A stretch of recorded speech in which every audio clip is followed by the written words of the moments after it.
Hello, welcome back to my channel. If you haven't seen any of my videos before, my name is Rachel Aust. This is another part of my minimalism series, and I have a whole bunch of other minimalism videos. I'll link them all in the description box for you. This video, pun totally intended, will be taking us back to basics. I'll be talking you guys through things that I've learned when it comes to downsizing and reducing your possessions and basically just clearing up your life. Minimalism is not a competition. It's not about who owns less. It's about reducing the amount of clutter and things that you don't need in your life. So, for example, if I have a whole bunch of friends who are makeup artists, they still need a large makeup collection. They can't get rid of that because that's their job. Me personally, I have a lot of photography equipment, so lighting, cameras, microphones, stands, all of that sort of thing, because photography is a huge part of my job. So I need to have that equipment around. I can't reduce all of those things because I do need them for work. So it should be about clearing out the unnecessary items and keeping the things that you need and the things that make you happy. I've also made a downloadable little chart for you guys, and it's my 30-day minimalism challenge for you.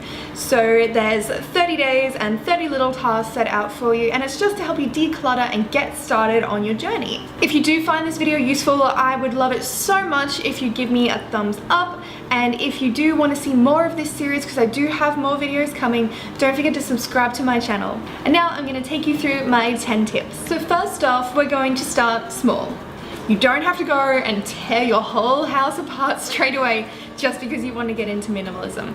And if you do that, you might find that you'll end up tossing out things that you did actually need. So you want to edit selectively and you want to edit frequently. By start small, I mean start in one place. A cupboard, set of drawers, a shelving unit, something like that, and you're going to pull it all off or out, and then you're going to only put back what you need.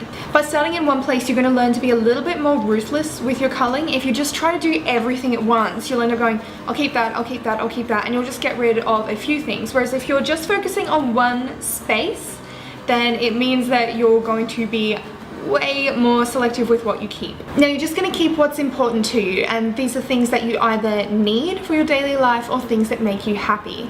Don't confuse sentimentality with happiness. If it doesn't make you happy, you probably don't need it in your life. For me, I not only do this to items, but I do this with relationships as well. I know a lot of people wouldn't like to do that, but for me, my time is so precious that if someone is horrible to me all the time, or if they're not supportive of me, they don't get to be a part of my life. So you're gonna ask yourself, what purpose does this item serve me? Is there a reason I need to keep it, or am I just hanging on to it? You'll find a lot of people hang on to things that, like I mentioned before, have sentimental value, or they have a high monetary value. If you go, oh, I had to spend $300 on this dress, you probably are going to feel like you shouldn't throw it away, like you feel it's wasteful, so don't sell it. Now you're also going to choose quality over quantity. You don't need to have 30 t-shirts, you probably only need 5 really good ones. A thing that I see a lot of people do is they'll go and they spend not very much money on basic clothing that they wear all the time because they feel like they shouldn't invest money into that because it's something that they're going to wear frequently and it will get worn down. But then they'll go and they'll spend a very large amount of money on items for special events, like if they're going to a wedding or they're going to a birthday party. When I look at that, I see that as being the wrong way around. I feel like you should invest a larger amount of money into your everyday basics so that they last longer and they're higher quality.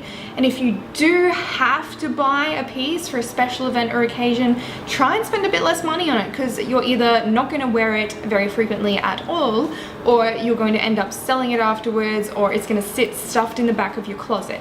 So invest the money into the things that you need to spend a lot of your time with. If you've already seen my other videos or you follow me on Instagram, you're probably gonna have a bit of a chuckle at this one, but my next tip is to pick a theme.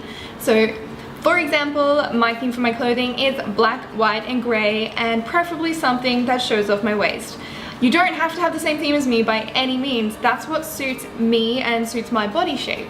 If you like color, have some color in your wardrobe. Just make sure the items that you're purchasing are versatile and you can use them in 4 or more outfits. You're going to own less, so it's very, very important that the things you do own are all cohesive with each other and can be mixed and matched easily. When it comes to interior decoration, the theme that I decided on for our new apartment here was very similar to the old place. I just changed a couple of little things. So I decided black, white, chrome, concrete, and cacti. The only changes that I made was I changed what sort of plants I had in the house and just little accessories like that. Like I added in some concrete rather than all the wooden accessories that I had before. Now I know this isn't conventional. I know a lot of minimalists are like, don't buy new things at all ever.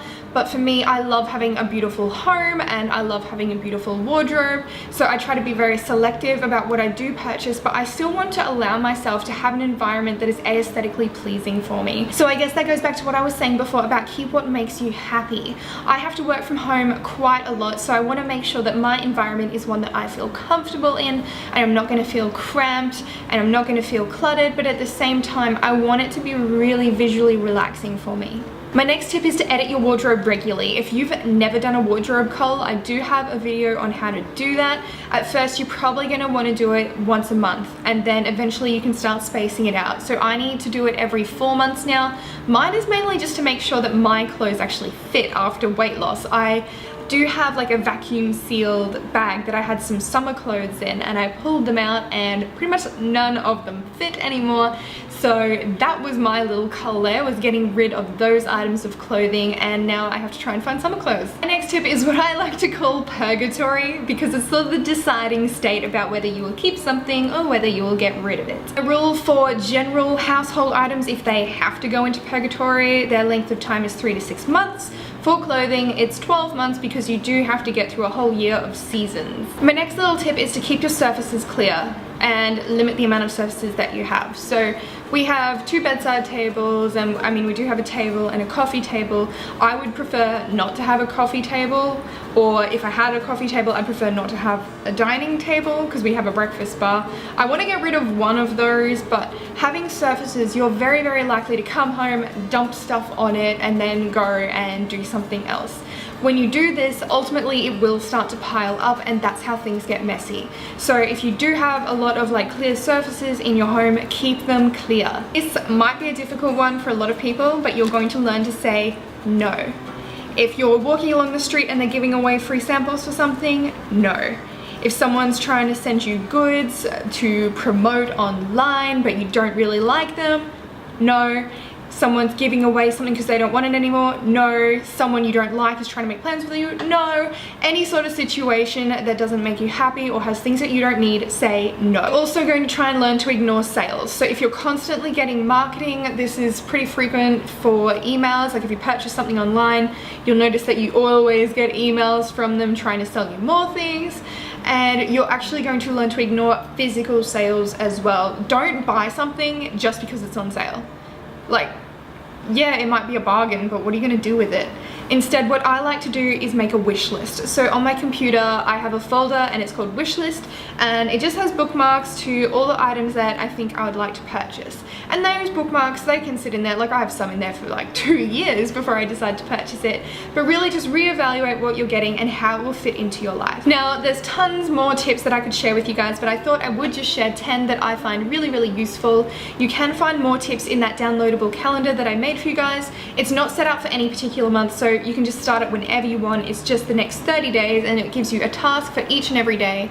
If you do decide to start it, I'd love it if you'd leave me a comment below letting me know. And I really hope you guys found this video helpful. I know a few of you had been asking like, how do I get started? Where do I begin? So here we go. Anyway, thank you so much for watching, and I'll catch you guys next time. Don't forget to subscribe. Bye.